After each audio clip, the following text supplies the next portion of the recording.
जय श्री महाकाल दोस्तों, हमारे शिव तंत्र धाम परिवार में जुड़े रहने के लिए आप सभी का धन्यवाद।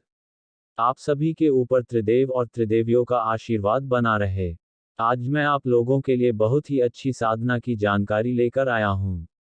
बहुत से ऐसे साधक हैं जो इन्हें सिद्ध तो करना चाहते हैं, पर सही मार्गदर्शन न होने की वजह से वह पीछे रह जाते हैं। अगर कोई साधक हिम्मत करके अगर इनकी साधना करता भी है, तो वह असफल हो जाता है या फिर उन्हें किसी प्रकार का भारी नुकसान उठाना पड़ जाता है। चलिए अब बात करते हैं इस साधना और शक्ति के विषय में।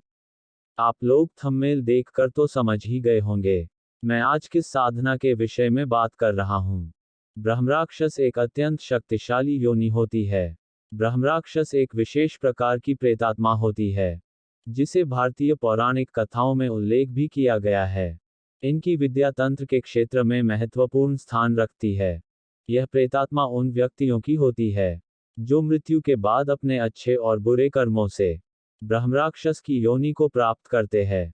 ब्रह्मराक्षस अत्यधिक शक्तिशाली होते हैं और इनमें तंत्र मंत्र यंत्र का ज्ञान बहुत ही ज्यादा होता है, जिससे वे आम शक्तियों की तुलना में अधिक शक्तिशाली और प्रभावी होते हैं। ये इतने शक्तिशाली होते हैं कि ये किसी भी शक्ति को पल भर में ही खत्म कर सकते हैं। इनके माध्यम से आप पीड़ित व्यक्तियों का बड़ी ही आसानी से इलाज कर सकते हैं। यह भूतकाल और वर्तमान काल बताने में सक्षम होते हैं। किसी भी व्यक्ति को देखकर यह उनके विषय में सब कुछ बता सकते हैं। इनकी साधना बहुत ही कठिन और बहुत ही डरावनी होती है। इनकी साधना बहुत प्रकार से की जाती है। जिस साधक ने ब्रह्मराक्षस को एक बार सिद्ध कर लिया वह सब कुछ कर पाने में सक्षम होगा। अगर कोई साधक मेरे बताए हुए नियम के अनुसार साधना करता है, तो वह साधक 26 दिनों में वह संपूर्ण साधना कर सकता है।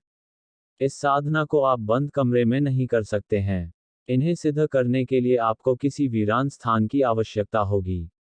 इनकी साधना में सुरक्षा कवच और शरीर बंधन अनिवार्य होता है। बिना गुरु सानिध्य के बिल्कुल भी ना करें, जान का खतरा हो सकता है। जिस साधक ने पहले भी कोई साधना की हो वह साधक इस साधना को ही कर सकता है। इस साधना में कुछ नियमों का पालन भी करना होता है, जो बहुत ही जरूरी होता है। इस शक्ति को सिद्ध कर लेने के बाद आपको किसी और साधना की आवश्यकता नहीं होती है, क्योंकि ये शक्ति सारे कार्य कर लेता है जो एक साधक सोचता है। आप लोग इनके माध्यम से मारण, मोहन, सम्मोहन, उच्चाटन, विद्वेषण बड़ी ही आसानी से कर सकते हैं। इस शक्ति के माध्यम से आप जमीन के धन का पता भी लगा सकते हैं। अगर साधक सक्षम होगा तो उनके माध्यम से आप जमीन के धन को प्राप्त भी कर सकते हैं। जिस किसी साधक को यह साधना करनी है, वह हमारे शिव तंत्र धाम परिवार से जुड़ सकते हैं और साधना को संपन्न कर सकते हैं। एक बार साधना करके देखिए, निराश नहीं होना पड़ेगा। कुछ न कुछ अवश्य ही प्राप्त होगा। क्रियाएं कभी खाली नहीं जाती है। अगर आप लोगों को मेरी दी हुई साधना और जानकारी अच्छी लगती है, तो इस चैनल को सब्सक्राइब करें और बेल आइकन का बटन दबाकर रखें, ताकि मेरी कोई भी वीडियो आए तो आप तक पहुंच सके। फिर मिलते हैं कोई और साधना की जानकारी के साथ। तब तक के लिए मेरे सभी साधक भाइयों को जय श्री महाकाल।